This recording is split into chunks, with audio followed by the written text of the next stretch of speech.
And starve not thou this fire within thy blood, but follow, Vivian, through the fiery flood.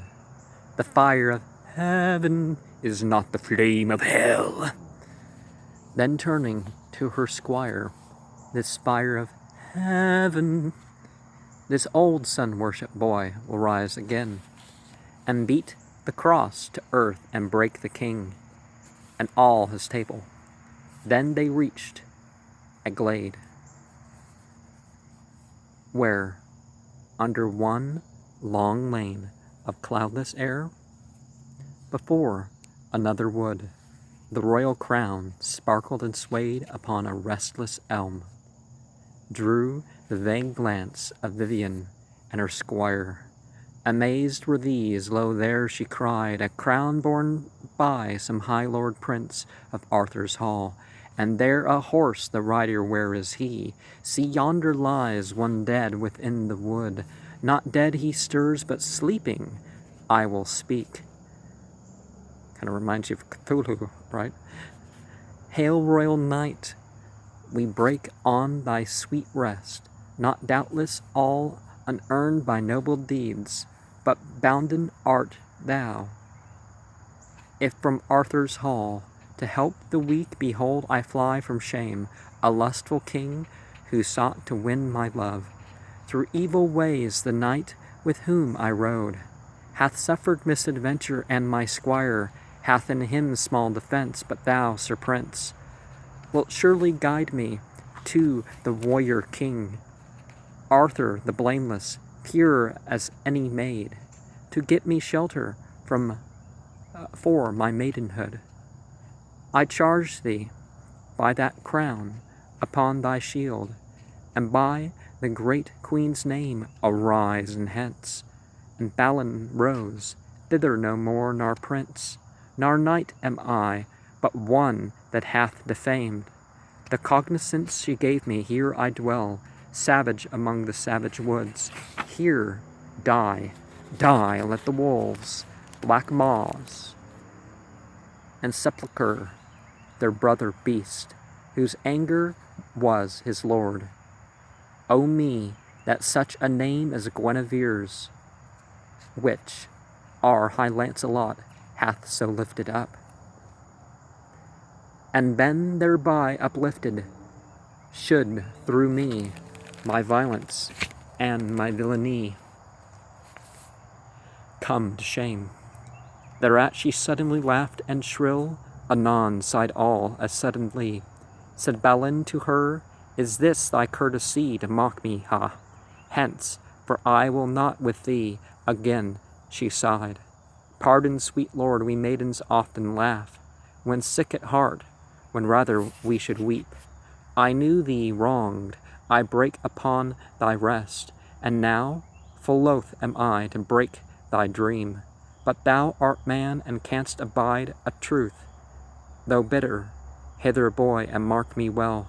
Dost thou remember at Caerleon once? A year ago, nay, then I loved thee not. Thou rememberest well one summer dawn, by the great tower Caerleon upon Usk. Nay, truly we were hidden, and this fair lord, the flower of all their vestal knighthood, knelt in amorous homage, knelt, what else? Knelt and drew down from out his night-black hair, and mumbled that white hand whose ringed caress had wandered from her own king's golden head, and lost itself in darkness, till she cried, I thought the great tower would crash down upon both. Rise, my sweet king, and kiss me on the lips. Thou art my king, this lad, whose lightest word is mere white truth and simple nakedness. Saw them embrace, he reddens, cannot speak. So bashful he, but all the maiden saints, the deathless mother, maidenhood of heaven, cry out upon her, up then ride with me. Talk not of shame, thou canst not, and thou wouldst do these more shame than these have done themselves. She lied with ease, but horror-stricken he, remembering that dark bower at Camelot, breathed in dismal whisper, "It is truth." Sunnily she smiled, and even in this lone wood, "Sweet lord, do ye right well to whisper this. Fools prate and perish traitors. Woods have tongues, as walls have ears, but thou shalt go with me, and we will speak at first exceeding low.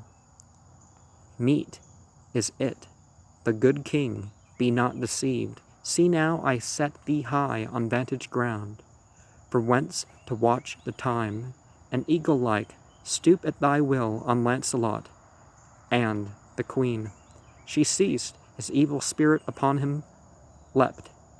He ground his teeth together, sprang with a yell, tore from the branch, and cast on earth the shield, drove his mailed heel athwart the royal crown, stamped all into defacement, hurled it from him among the forest weeds, and cursed the tale, the told of, and the teller. That weird yell, unearthlier than all shriek of bird or beast, thrilled through the woods, and Balan lurking there, his quest was unaccomplished, heard, and thought, "The scream of that wood devil I came to quell, and nearing low he hath slain some brother knight, and tramples on the goodly shield to show his loathing of our order and the queen. My quest meseems is here, our devil. Guard thou thine head." Sir Balin spake not word, but snatched a sudden buckler from the squire, and vaulted on his horse, and so they crashed in onset, and King Pellam's holy spear, reputed to be red with sinless blood, reddened at once with sinful for the point, across the maiden shield of Balan pricked, the hauberk to the flesh, and Balin's horse was wearied to the death. And when they clashed, rolling back upon Balin, crushed the man inward, and either fell and swooned away. Then to her squire muttered the damsel, "Fools!" Oh, well, that's not a very feminine voice, but you know what I mean. "This fellow hath wrought some foulness with his queen, else never had he borne her crown, nor raved, and thus foamed over at a rival name. But thou, Sir Chuck, that scarce has broken shell, art yet half folk, nor even come to down, who never saw'st Carleon upon Usk, and yet hast often pleaded for my love. See what I see, be thou where I have been, or else, Sir Chick, dismount, and loose their casques. I fain would know what manner of men they be." And when the squire had loosed them, goodly look, they might have cropped the myriad flower of May, and butt each other here, like brainless bulls, dead for one heifer. Then the gentle squire, "I hold them happy, so they died for love, and Vivian, though ye beat me like your dog, I too could die as now I live for thee." "Live on, sir boy," she cried. "I better prize the living dog than dead lion. Away, I cannot brook to gaze upon the dead." Then leapt her palfrey o'er the fallen oak, and bounding forward, leave them to the wolves. But when their foreheads felt the cooling air, Balin first woke, and seeing that true face, familiar up from cradle time, so wan, crawled slowly with low moans to where he lay. and on his dying brother cast himself, dying, and he lifted faint eyes he felt. One near him, all at once they found the world, staring wild-wide. Then, with a childlike wail, and drawing down the dim, disastrous brow, that o'er him hung, he kissed it and moaned and spake, O Balin, Balan, I that fain had died, to save thy life, have brought thee to thy death. Why had ye not the shield I knew, and why trampled ye thus on that which bare the crown? Then Balin told him brokenly, and in gasps, all that had chanced, and Balan moaned again, Brother, I dwelt a day in Pelam's hall. This garland mocked me, but I heeded not. And one said, Eat in peace, a liar is he, and hates thee for the tribute. This good knight told me that twice a wanton damsel came, and sought for Garlon at the castle gates, whom Pelam drove away with holy heat. I well believe this damsel and the one who stood beside thee even now the same. She dwells among the woods, he said, and meets and dallies with him in the mouth of hell. Foul are their lives, foul are their lips, they lied. Pure as our own true mother is our queen. O brother, answered Balin, woe is me, my madness all thy life has been thy doom, thy curse, and darkened all thy day. And now the night has come, I scarce can see thee now. Good night, for we shall never bid again.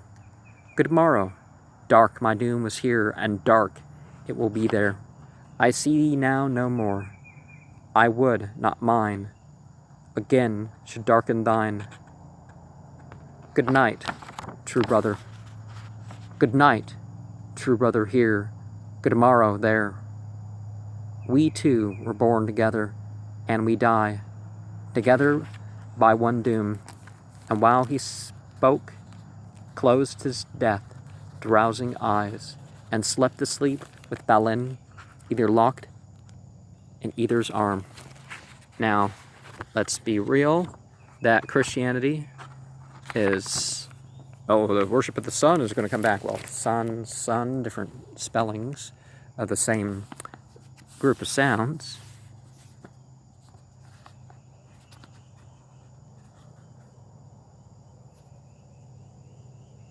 So what that would be, is that April? Well, not quite, but there's 12 of them. And the cross is a solar symbol.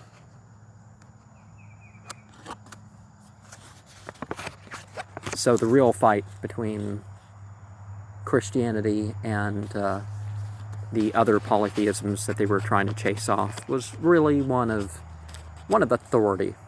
It was one of authority, not of unique theology or anything like that.